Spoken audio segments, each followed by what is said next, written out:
Hello, everyone. Welcome to the Categorically Romance Podcast. My name is Bree, and Erin is out this morning, and I am so excited. I am joined today by author Heidi McCahan. First and foremost, thank you so much for joining me on the podcast today. Tell us a little bit about yourself. Hey, Bree. Thanks for having me. I'm so excited to be here. I am originally from Valdez, Alaska, although I've lived most of my adult life here in North Carolina.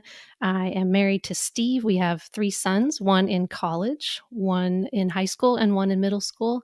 And I write contemporary romance for Love Inspired. And starting in 2023, I'll be a Love Inspired trade author as well in the women's fiction genre, which I'm super excited about. Oh my gosh, that's so exciting. I love the few love-inspired trade books that we've gotten. So I'm going to have to ask you more about that.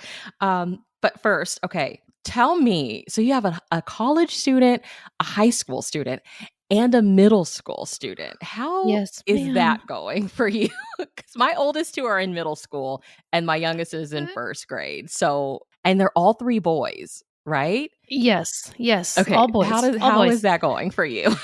Well, we just took the college kid to college for the first time about 6 weeks ago, and we just visited him for the first time like 2 days ago. So I feel like I'm much better. I'm in a much better place to answer that question. So right now it's going really well. We miss him terribly. He's just about 3 hours away, but it feels like 3 million light years. So it's been a big adjustment. It's sad to send a kid to college. And I'm so sorry to all the older parents in my life who always would say, "Oh, I just took a kid to college." And I would nod and smile. And I'm like, "Oh, now I get it."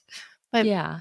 it changes the dynamic around your family table for sure. But we're adjusting. And, the other kids have things going on in their life. It's hard to be a teenager right now, and school and fun stuff. So we're just taking it day by day. Yeah, I have my mom days where I'm like, "Oh man, I can't wait to just be an empty nester." But then I have to remind myself like, "You're going to miss them so much when they're gone." So, I Yes, just enjoy every moment. it's hard. It's hard to enjoy the season that you're in. If I could go back to the Target in Kent, Washington in 2006 and all those nice old ladies who said, "Oh, look at those 2 little boys in your shopping cart, 2 kids, formula, diaper, whatever you're buying, food."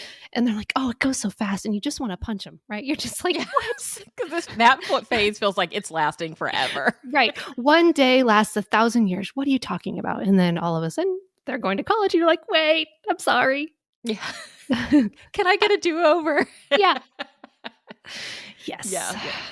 And like you said, like it's so hard right now because I don't know, like my kids are for the most part pretty homebody-ish, but like my son, his best friend lives right down the street, and they miss like having sleepovers and stuff like that. And I'm like, you never know with pandemic life that we've been living in, like how people are gonna feel about that. And it's Yes. just you Yes. can they really want to be social and you want them to have I feel like the kids need that social interaction like Right. outside of school, but it's just you never know how people feel about people coming over and stuff like that. And it's just I Right. feel like I question, like, is it stilting them in some way? Like, is I this know. holding them back like socially in some way? It's going to be interesting to see. Very interesting. It was tricky sending a kid to college. I was like, wait, you spent half of high school mostly in your house. Yeah. He did go back to school in what I would call a traditional setting for part of the last part of high school, but he really missed a lot. And then, like you said, like, you're always like, "Oh, are you comfortable with this? Okay, not so much. All right, pull it back. Not doing that. All right." Like, Yeah. have we forgotten the before times? Right. At this point, it's like, what were we even doing before? I know. Like, what was that? Did that even happen? Yeah. Well, let's get into some icebreaker questions. The first one, if you, Heidi, came with a warning label, what would it say? It would say, "Be careful or you will wind up in my novel." I'm always eavesdropping. I'm nosy as I'll get out. And generally speaking, I'm more of an introverted, sort of a quiet person, but I am always listening. So watch what you say and do around me, because it could turn into a scene in a novel. Yeah, you're always researching. That's how we justify this. That's right. That's right. It's research. Go ahead. If I have a meaningful conversation with someone, it's not lighthearted and it goes kind of deep and they say something and I think, "Oh, wow, that would be amazing. I do ask their permission. Like, Yeah. hey, that conversation really inspired a scene. Is it okay with you if I sort of take what you said and, turn it into my own words and put that in a scene? And I've only asked twice, and both times they've just been so flattered. But you do have to be careful because not everybody wants their life to inspire a scene in a novel. Yeah. Well, I think that just hearing that is really inspiring because I think for aspiring writers like myself, it's like you think you have to make up everything. And I came to realize, I think within the last few months, like I finally got to go home and visit my family. I hadn't been home in some years. And it was like you really have like real life inspiration that you can pull from, whether it's really truly knowing someone or like you said, just having a conversation and being like, wow, like I could use that if that's okay, you know? Right, right. Yeah, we all think, oh, I have to come up with some totally unique, amazing idea. There's really nothing new under the sun, but it will become a unique idea because each person puts their own author's voice and their own creativity into the setting, into the scene, the characters. So, Yeah. yes. Well, tell me the last song that got stuck in your head. I am a huge country music fan, and Mhm. yesterday I was taking my dog to the groomer and listening to country radio, and Cole Swindell has a song out. She Had Me at Heads Carolina, and I think I love it because it's a remake of a 90s country song by Joe Messina that I loved. So I'm walking around singing She Had Me at Heads. Yes. I won't sing Yes. it because I'm not that kind of artist, but I do love country music. Yeah, I love the storytelling. I love Casey. Is it Musgraves? Is that how you say her Yes. last name? Oh gosh, she has this Yes. song called Slow Burn, and I think it is just one of the most beautiful songs ever. She is so talented. Oh, just a brilliant songwriter and not afraid to do her own thing. Just very Yeah. impressive. Well, what's one book that you wish you could experience reading again for the first time? I love the Mitford series by Jan Karon, the whole series. It's set in the mountains of North Carolina, and I'm not much of a rereader because I have so many books that I haven't read at all yet. But I love the Mitford books, and it's my favorite. Small town, great characters, hope filled, uplifting. It's my Mhm. fave. Is it kind of how long ago were they written? So I'm not sure when the first one came out. Gosh, more than 20 years probably.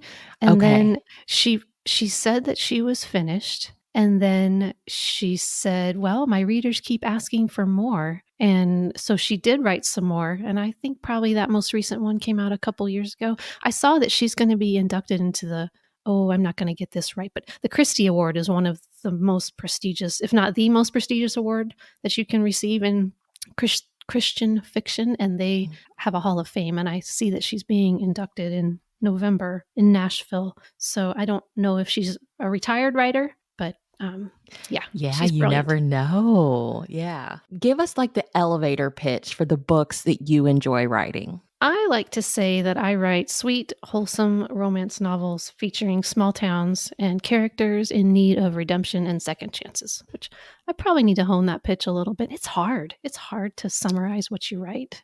I like that pitch. Oh, thank you. Thank you very much. Yeah. Well, we love hearing romance origin stories. So, how did you become a romance reader and writer? Okay, I'll try to keep this succinct. It's like my favorite story to tell. But so my parents bought a restaurant on the side of the road in the middle of Alaska in 1977, and I was just a baby, and my sister was 4. And I think people were a little bit fascinated by our family. And I mean, we weren't the only family buying restaurants and trying to make a life in Alaska, but my grandparents lived with us. Both sets of grandparents would come in the summer, and it was just a real family affair. And people would bring us stuff, all kinds of stuff, clothes, toys. But when I was in elementary school, somebody brought us a big bag full of paperbacks, and there was a Harlequin novel in there. And I was told, you are not to read that. And it was like probably a Harlequin Presents white cover, gold sort of filigree across the top. The couple was in the center, and then they had like a colored circle around them. I wish I had kept it. I had no idea what my future held, of course, and then my grandmother had Grace Livingston Hill books on her bookshelf, and those, to my mind, were super conservative. So right away, I knew there was a spectrum of conservative to not so much. And my friend's mom opened a Christian bookstore in her garage, and I read Jeanette Oak, Love Comes Softly, which is, I mean, Jeanette Oak has probably inspired so many women to write inspirational romance, but in in those days, it took like a 5-book series for them to even kiss. And I was like, well, that's taking forever. What's going on? So there were books I was allowed to read, and then there were books that I wasn't supposed to read. But the bookmobile came to our lodge in the summer, and I got my hands on a paranormal romance, and it had some on-page intimacy. And I remember going to my mom and going, I mean, I was probably 10, and I was like, I don't know what I just read. But so that was sort of, I have like conservative values, conservative roots family, but I could get my hands on books because there wasn't anyone, I was supposed to be sort of making my own best choices. But anyway, that's when I started to realize that there was romance in books. And I read Catherine Marshall's Julie, which is sort of a small town novel with a love triangle. And I remember I finished it. It was the longest book I'd ever read. And I said to myself, I want to write a book someday that makes readers feel the way that I feel right now. And I didn't know what to do with that. And so that's how I became a romance reader, sort of dipping my toe in different pools of books and realizing that, there's something out there for everyone when it comes to the romance genre. And I guess that's how the bug bit me. Okay, I just am obsessed over the fact that there was a bookmobile that stopped by. Yes, and this is a true story. I lived at least 35 miles from the tiny little community library that was in my elementary school parking lot. I don't know if that was state funded. I don't know. It was my friend's mom driving it. I don't know if she just knew that my sister and I were there because the next kid was 12 to 15 miles away. So God bless whoever funded that project. Yeah, that is so books. okay. I need that in a book. Okay, I need that in a book. All right. Noted. I'll put that down. You heard it here, friends. You heard it here first. That's right. I love the bookmobile. I hope that bookmobiles still exist. I do too. I'm I've not never sure. seen one. I mean, I know we have like the little free libraries now that people are doing, but I need a cute, and I love seeing people like renovate old school buses or old Airstreamers, Yes. or like just old campers and like put books in them and drive around and like deliver them to people. That just sounds like a dream. Yes. I've seen pictures of it on social media, but I don't know if it actually happens. That would be amazing. I read on your website, like you've already talked a little bit about it, but you grew up in Alaska, which I have to admit to you is one of my buzzwords. Like I don't even need to read the summary. If I see Alaska on the book, I'm like, okay, it's going in the shopping cart. Yay, thank you. You are our new favorite reader. That's what we love to hear. And I've never even been. But your newest series with Love Inspired is set there. So as a native Alaskan, what do you enjoy about seeing your state be such a beloved romance novel location? Because it is big, I feel like, in romance. It is. Yes. And it just keeps going. Like books about Alaska have been a thing for quite a while, I'm kind of persnickety, to tell you the truth, about how I see Alaska represented. I want to see it represented well. I want it to be authentic. But once you become an author, you start to realize there's a big difference between creating a novel and then putting a product out in the marketplace. Does that make sense? So my editor at Love Inspired said, Heidi, readers really want to see certain elements about Alaska in the novels. So snow, animals, humanity against nature, whether that's a storm or being isolated on an island or, close proximity in a friends to lovers kind of situation, where you're both stranded in a snowstorm or something. So I really like extreme weather situations. I like the small town sense of community because Alaskans really work together to persevere. And I think I already mentioned the animals. Any kind of animal. Dogs work really well in love-inspired books, but I've bears and seals and all kinds of interesting things into stories. So it's a beautiful state. It, like you said, it captures people's attention almost right away. The Deadliest Catch TV show really helped people see a different part of Alaskan culture, which is the commercial fishing and the crab fishermen. So if it's done well, I like to see it. But if it's stereotypical and cheesy, I'm like, oh, come on. Yeah, I think I fell in love with it some years ago. There was a television show that came on, I think Discovery, and I think it was just called Alaskan Railroad. And like I'm Yes. from Missouri, and like the part of Missouri I'm from, like the railroad has such a like huge history. So I was like, what's this show about? And it just like it showed how like there were certain people who lived off grid and kind of Yeah. depended on the railroad. Like they knew when the train was going to stop by to kind of pick them up and take them into town to like, Yep. get groceries and stock up before like the weather got really bad and they'd be stuck out there. I mean, it Yep. was just used in so many different capacities. And I was like, man, it's beautiful. But just to see how, some of these people are like isolated. They have these beautiful cabins they've built and like this one mode of transportation that's honestly used for other things. Like it's the railroad, it's an actual like train used for like hauling stuff, but they will also help members that like live out in these like isolated places. Yep. Yep. So Same I goes just it was for beautiful. Oh, yes. Same goes for planes. I don't think people outside of Alaska realize how much Alaskans depend on aviation and a pilot that can fly in almost any kind of weather. Because, like you said, people choose to live off grid and out in, it's just so breathtakingly gorgeous, but they rely on a pilot and a plane to get them what they need. And if you have a medical issue, it can be really dicey. So it's amazing how people live. It's so different than the suburban life I'm living now, which I'm also grateful for. But yeah, just Alaska is huge and breathtaking and it just has a lot of layers. It's one of those like every time I watch a show there, especially like about the people that choose that lifestyle, it makes you think like, do I really need all of the things that I think I need when people live very happy and content with Yes. less, you know? It's That's very true. amazing. But they also work very hard to survive. Like They do. I wish I could count the number of hours that my parents spent moving snow, just moving it. And by the time you get done moving it out of your driveway, it's back because it hasn't It's just stopped yeah. snowing. I can't imagine. I mean, my parents lived there for, gosh, 35, 40 years almost. I just don't even want to know how many hours they spent moving snow. And I don't even own a snow shovel anymore. And I'm Yeah. pretty happy about that. You are a Southern transplant I now. am. Okay, what was the first like culture shock when you moved to North Carolina? I mean, besides the weather, I'm sure. So I sort of eased across the country. I went to college on the eastern side of Washington in Spokane, and then I went to graduate school in Chattanooga, Tennessee. So that was a big culture shock. Chattanooga is a beautiful It's city. beautiful. Yeah. Yes, if I was, to start out my life in the Mid South, Chattanooga was a great place. It's very family oriented, and people are kind, but obviously the way people talk is a lot different. The pace of life A little slower, a smidge slower, although here I'm in the Raleigh-Durham area now, and pace of life here, I'm kinda used to it. People are kind of in a little bit more of a hurry now, but, food is different.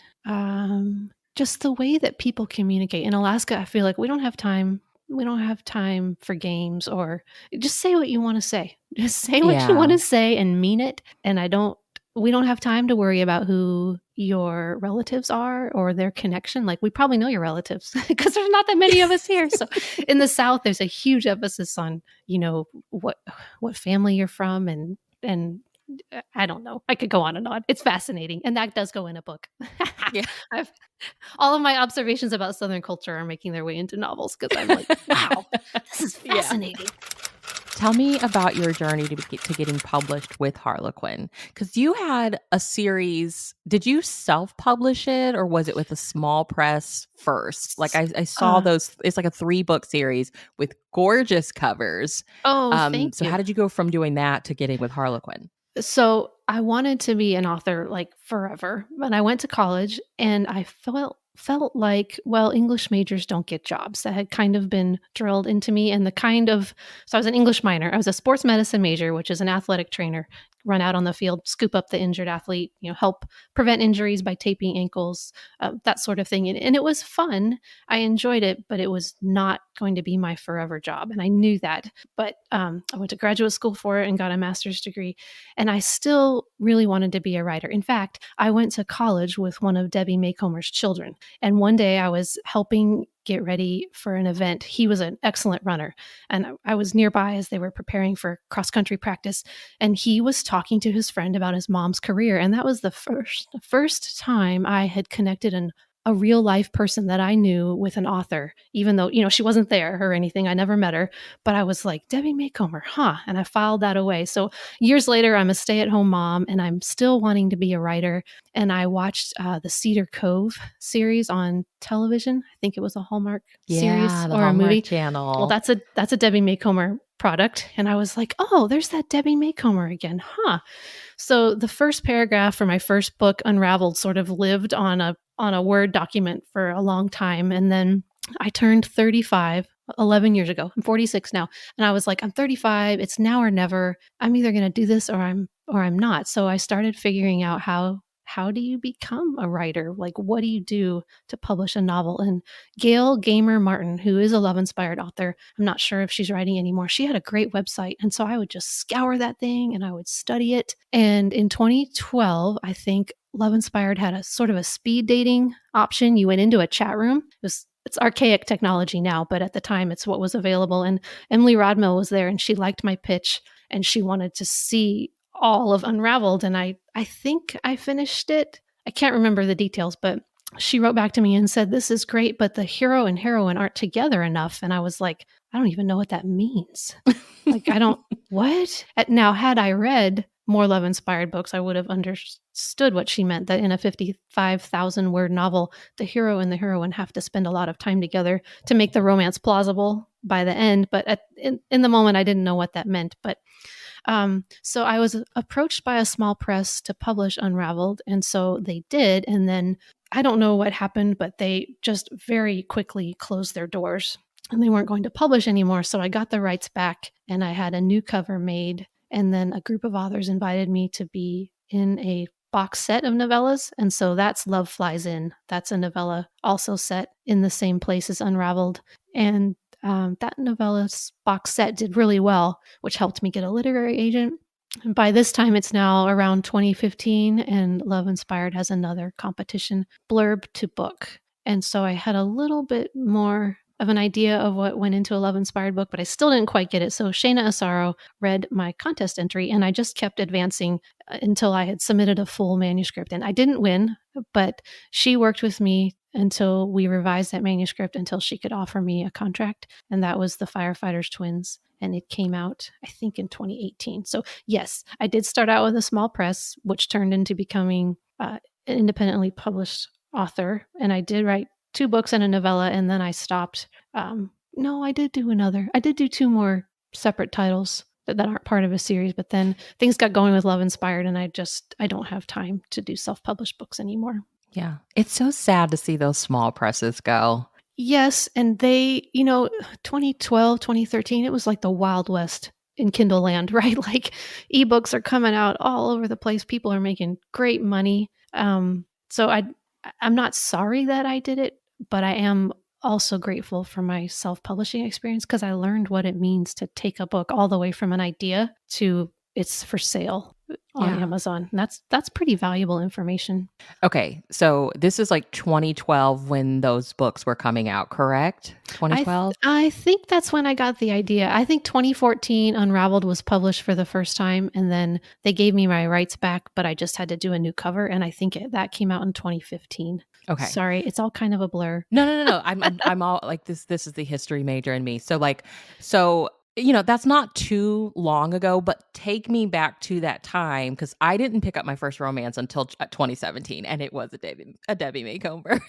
But like, what did the world of romance publishing feel like? You kind of said like it felt like the Wild West, but like describe for me what it felt like for you as you were entering into it. So to me, becoming traditionally published by an amazing publisher like Harlequin just seemed still so far out of reach. Like, oh, I'd gotten a little bit of notice from one of the editors. She liked my writing, but my hero and heroine aren't together enough. I don't know what that means. And then, well, here's these other independently published authors, and they seem like they're doing really well. So maybe I'll try that. But on the other hand, it's so difficult to get a book. It's hard enough to create a story idea and then to write it and then also to have it now there's all kinds of people available to help you format it and get it into the proper file that needs to be uploaded. But at the time, that was just like climbing a mountain with my bare hands. Like, I don't know what I'm doing. And it just seemed like anybody could become a published author, and just the world is your oyster, you know. And that is true. Anybody can become a published author, but it is very, very difficult to find a reader and to get your book into the hands of your ideal reader. And that's something that Harlequin and Love Inspired have done for me, and I'm so grateful. You know, they get the product to market. They know what their readers want. So far, they haven't published anything for me that flopped. Maybe someday that will happen. I know that happens to authors, but they really know what their reader wants, and they have the resources to adjust and create great covers, and they have a whole team of amazing editors. So I'm not knocking being an independently published author. I'm glad I've had that experience, but for me, traditional publishing is really the sweet spot at this point. Yeah, definitely. This year, books 1 and 2 in your Home to Heart Space series released in April and July. Tell us about the series and where the inspiration for it came from. I had written 4 books for Love Inspired, so I was starting to think, and those were set in North Carolina and Colorado. So I was starting to think about what was next. And I always go to the Love Inspired website, and you can click a little box and it shows you what's coming, what they know they're publishing. And just looking around to see what they were publishing, what seemed to be doing well. They always give us a list of things that they're looking for in terms of what they'd like to see in their books. And I thought, well, this goes back to what you create is something you create, but you want it to be a product in the marketplace. And as we've already talked about, Alaska books sell well. And I felt more comfortable pitching a series set in Alaska than I did something featuring ranchers or cowboys. I'm not, that world has never been something I've been a part of. So that would have taken a lot of work and a lot of research. Whereas I thought, oh, I bet I can pull off an Alaska series. So I asked my editor, and she said, sure, I would love to see that.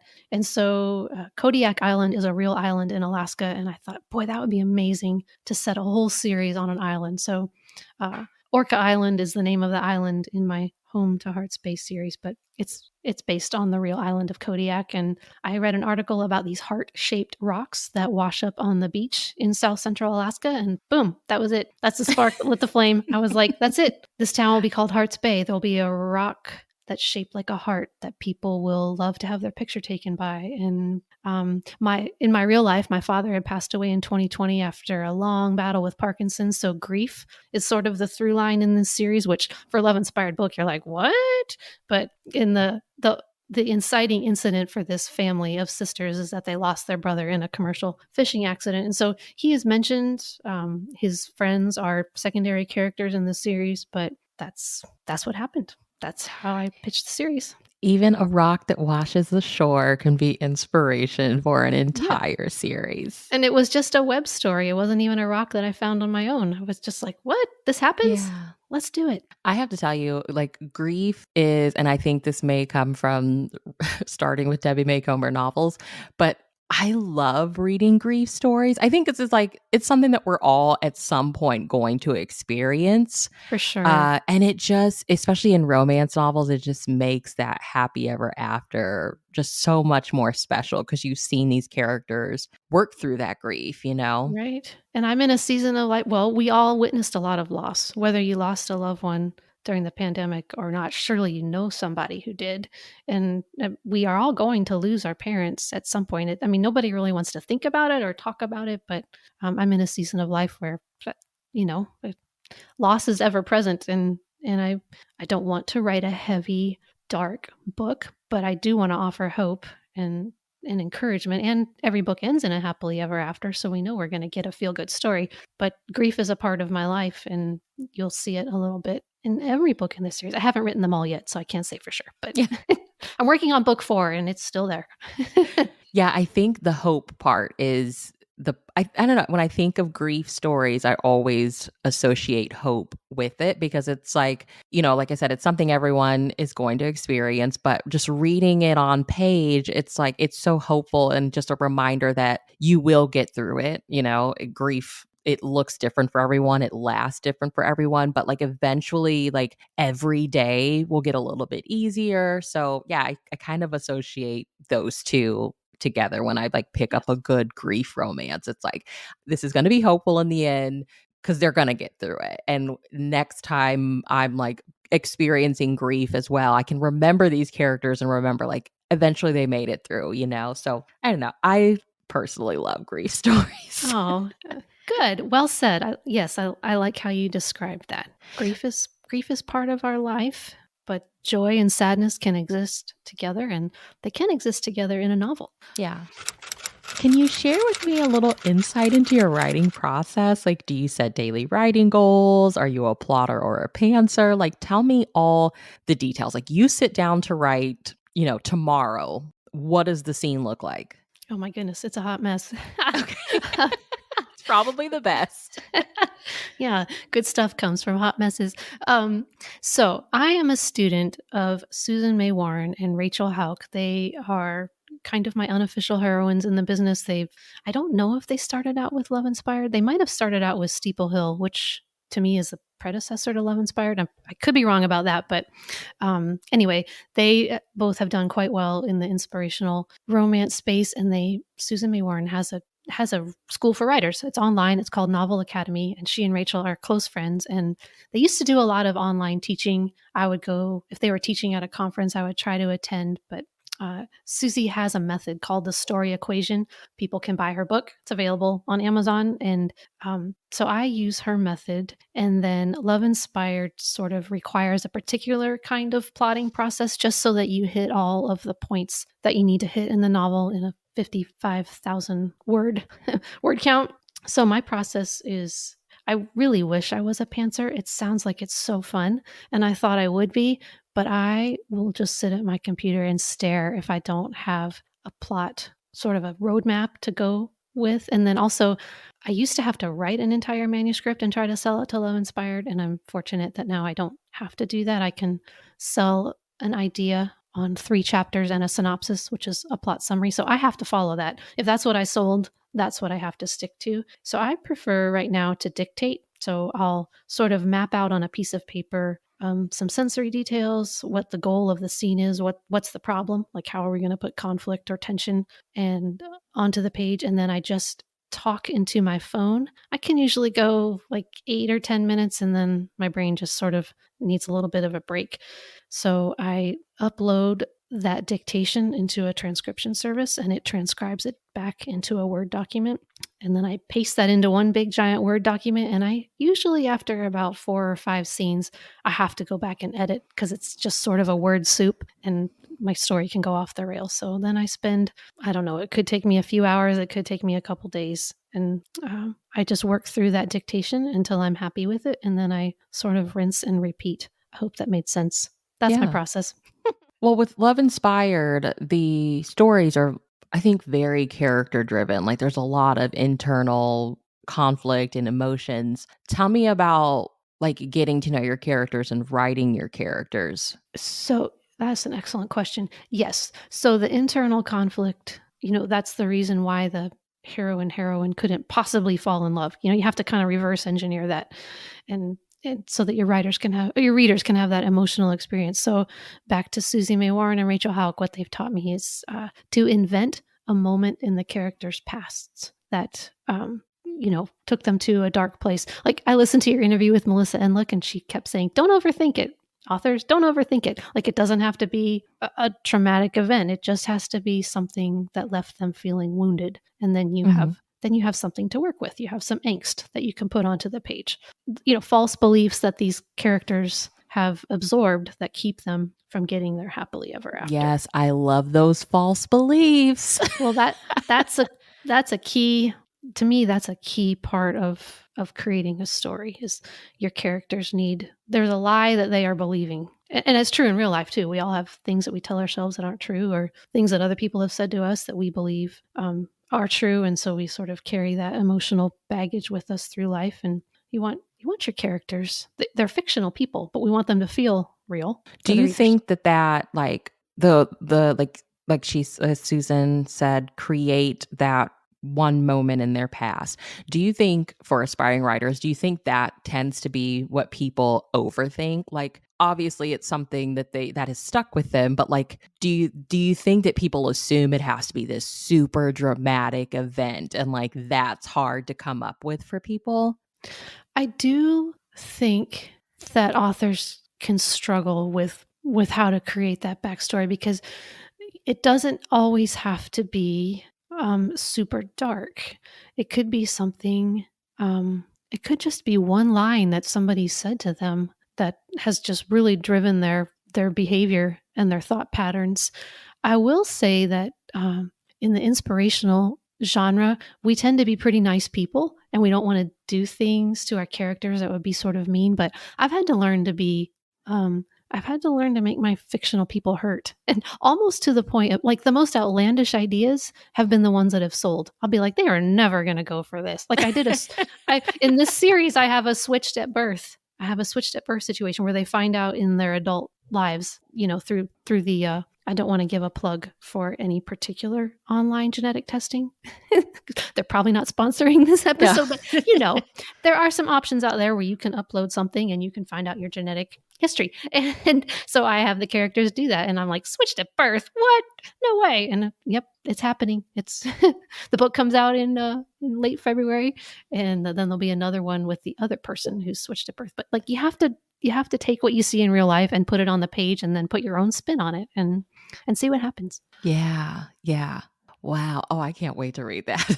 Oh, well, thank you. It's called, let's see, His Alaskan Redemption. It's the third book in the series. And then I'm working on the fourth book now, which has the other person that was switched at birth. Yeah. And I mean, for anyone that like doubts like there are some interesting, my family personally had like a genetics, like a thing come out because of right. using like a website. And I'll be honest, I was the one who was on like it was my profile. And I mean, my father found out he had another sibling. And I'm like, that's not Yeah. even what it's for. But, it Right. shows you family members, like it shows you people that you're connected with. And I was like, Exactly. wow, luckily the judge is like, that's not what she's on this website for. But, you know, Wow. yeah. So, I've read memoirs, where people have found out their father that they grew up with wasn't actually their father. Like, it's Oh, yeah. amazing Yeah. what you can do. Like, I mean, talk about like a plot plug. There's so Right. much, I think, with the genealogy and stuff like that. So, People love secrets. It's just our nature. We're nosy. We like to talk about stuff. Like that is great fodder for a novel. And I do not mean in any way to minimize your family's experience. I'm just saying that yeah, it was this genetic interesting. testing is yeah, I was like, what did I do? The right. judge is like, you didn't do anything wrong, but this person, found the connection, and it was like this was his proof. And unfortunately, my grandfather had already passed away, and I'm pretty sure my grandfather knew. And I was just like, why would you wait until after he's gone to, want to put that out there? But yeah, Yes, there's that's so much fascinating out too. there. Yeah, secrets that aren't revealed because people pass away. And you think, wow, I have so many questions I want to ask you, or wow, I wonder what your life was like that you carried that. Yeah, yeah, Or did maybe they didn't, maybe they reached a point where they just didn't think about it anymore, like, yeah. gosh, it's so fascinating. It is. It is. Okay. If you could tell aspiring writers one thing right now, and I feel like you've been giving just so much good advice this whole time, but right now, if an aspiring writer is listening and you could give them one piece of advice, what would it be? Oh my goodness. Well, I share advice from a place of wanting to help and because I've made some big mistakes and learned the hard way. So I receive this writer and reader friends with an open mind and an open heart because I'm just sharing things that I've encountered along the way. Like I kept saying, I didn't know what Emily Rodmell meant when she said the hero and heroine aren't together enough. In a because a category romance, a love inspired novel is relatively short, you don't have a lot of time to work with, and you need to put the hero and the heroine together on the page in a way that's plausible and moves the story forward. That's why there are so many stories where he or she is helping the other person care for their kids. It's just a great way to bring them together and to help their relationship grow because you don't have a lot of time to make that romance plausible. So long answer to a short question. I would say to any aspiring writer, read the books in the genre that you think you want to write, that you think that you love. So I hear sometimes people say, oh, but then you'll plagiarize. And I just feel that that's not true. Like if I wanted to go write a fantasy novel this week, I don't know how to do that. I wouldn't not read a fantasy. You know, Yeah. if I wanted to write something other than what I'm writing, like I had to learn to write women's fiction by reading women's fiction novels. Like the people who are iconic in our industry, they got there for a reason. And so read their books. You don't have to read them all. You don't have to spend a fortune. You know, you can use the library, but just it's really important to read the books that are being published because that's how Yeah. you learn. Yeah. I mean, and the good thing about these lines is so many books come out each month. So literally just get on the website and buy everything that's new and just kind of keep up with it from there. But I have Yes. a question. Okay, so as you're prepping to venture into writing more women's fiction, like what are some of the similarities and differences that you have found between writing those and writing romance? And like, what are you So enjoying about it? I love women's fiction, and I love also how we kind of have these blurred lines sometimes with romance and women's fiction. But like, as an author, like, how are you feeling about it? So the lines are very blurry to me, and I thought I knew where the road markers were. So I my book is called One Southern Summer. It comes out in June. It's love inspired trade, and it has 3 points of view. So there's an older woman, like the matriarch of the family. There's the heroine of the novel, and then there's the person who will be her love interest, a hero.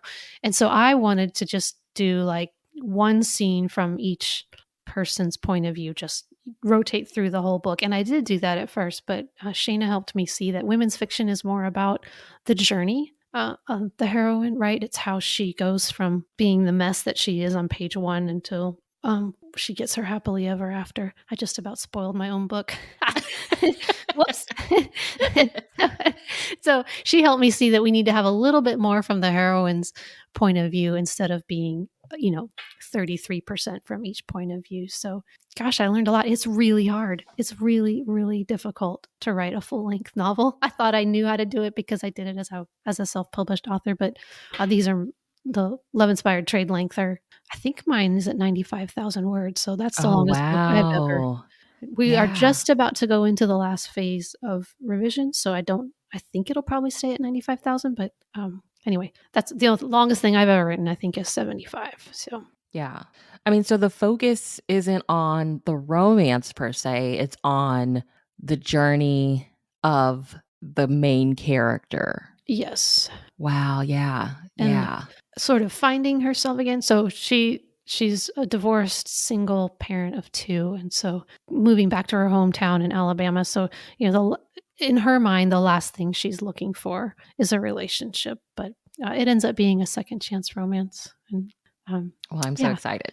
Oh, thank you. Thank you. I was just floored that I even had the opportunity. Like when my agent sent me the email that they wanted to buy it, I literally ran through my house screaming because the thing had been rejected so many times by every other publisher. I would go to writing conferences and try to pitch it, which I had no business doing. I did not know what I was doing. And they just get that look in their eyes like, yeah, that's a hard pass. And you're just like crushed. And I now realize that, it just wasn't meant to be. And so I'm very thankful that love inspired trade is a thing and that they're giving me a shot because Yeah. they sure Okay, I didn't have have to to. ask. So for any again, I just always hope that somebody who needs this, it reaches who it needs. And it always touches me in ways. But when you're at these writing conferences and you're pitching it, is it because we hear all the time, I didn't know how to pitch, I wasn't pitching correctly, was it not what they were looking for? What would you tell someone that's going through that experience now? I mean, it sounds like you really have to have a tough skin because you might hear a ton of no's, but when you look back on that experience, what was it? Was it not what they were looking for? Was it how you were pitching it to them? I think it was how I was pitching it. So I started trying to write this book in like 2016. I mean, I've written how many hundreds of thousands of words since then. So Yeah.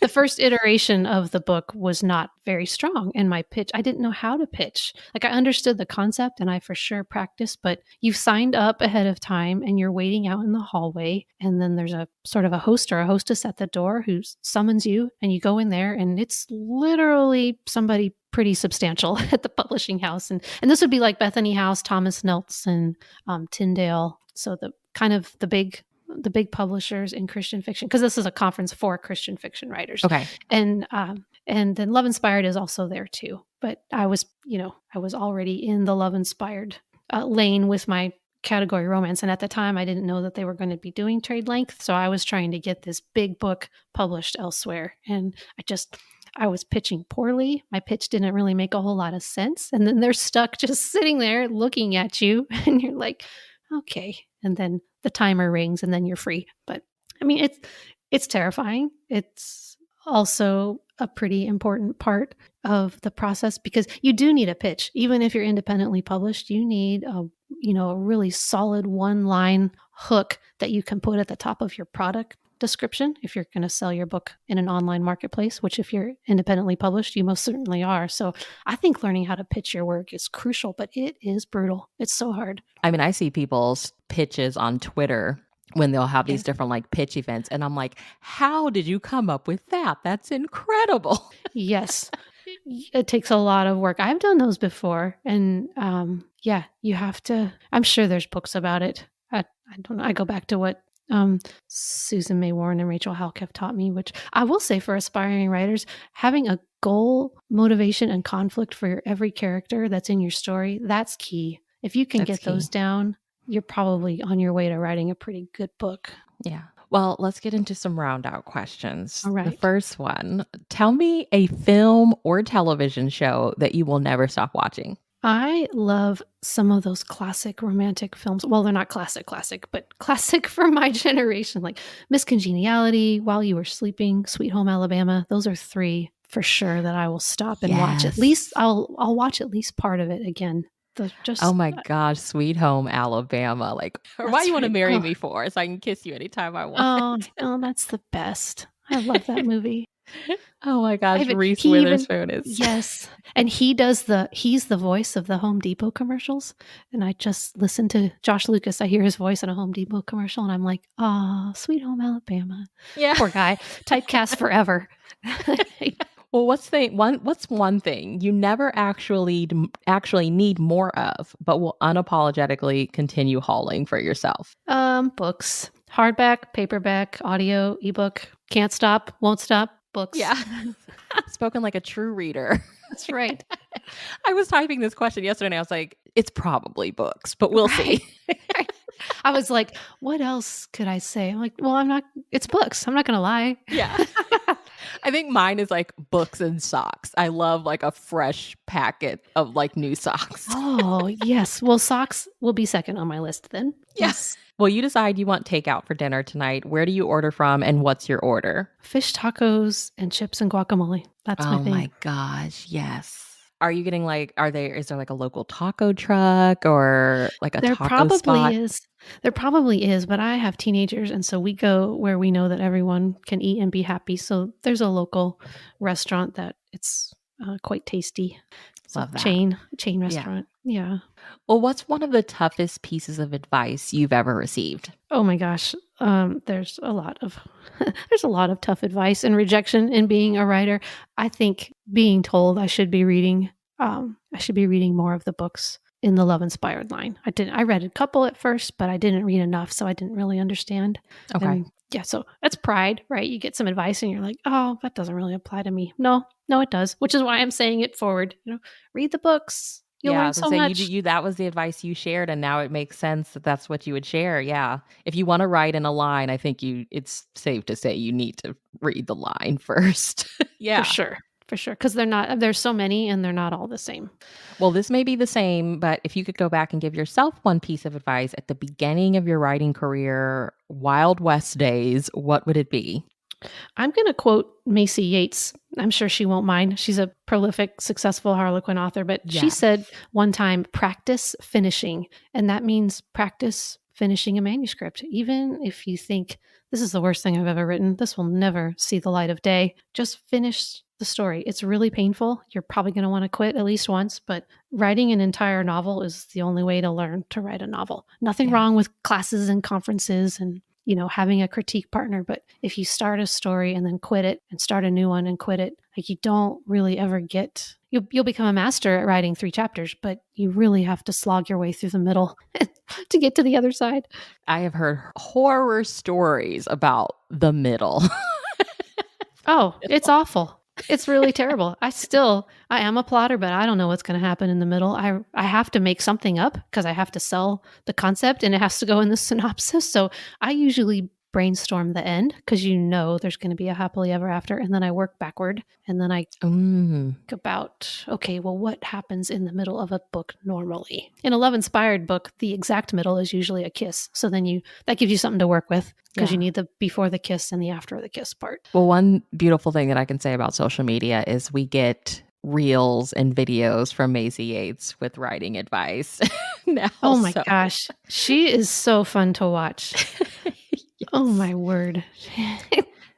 Well, you've touched on it a little bit, but just wanted to ask, is there anything else that you're currently working on that you can tell us about? Well, as I've mentioned, I'm working on the 4th book in my Home to Heart Space series. And then when that's done, I'll move on to the 5th and the 6th. So the whole series will be written by the middle of 2023. I think that's my last deadline. And when 4, 5, and 6 will be out in the marketplace, I have no idea. But and then I just wrote 3 chapters and a plot summary for what I hope will be a future women's fiction novel. So that goes to my agent and then it gets pitched to Love Inspired and then we wait. Oh my gosh. Yeah. Well, my fingers are crossed. Thank you. Mine too. Yeah. Well, lastly, where can everyone keep up with you online? Oh, I'm all the places. Mostly I am on Instagram as Heidi McCahan.author, and readers are always welcome to visit my website, HeidiMcCahan.com, and sign up for my newsletter. You'll get a free novella and an opportunity to join my launch team, and it's a great way to connect with me directly. Well, we will have all of that listed down below. Thank you so much for sharing your time with me and letting me start my day off with you. I'm like, what day is it even? I know. I'm so packed up. What a fun way to start the day, talking about romance novels. I know, talking about romance novels. So thank you so much. Yes, please come back. I mean, we can do it again whenever your series is finished, when the women's fiction book comes out, whatever you want to do. I would just love to have the opportunity to chat with you again. This has been so much fun and so insightful. You have some wonderful wisdom, and just thank you for sharing everything. Well, thank you for allowing me to be here. Thanks for accepting my pitch. And I'm just so excited. I love this podcast and it's a thrill to be a guest.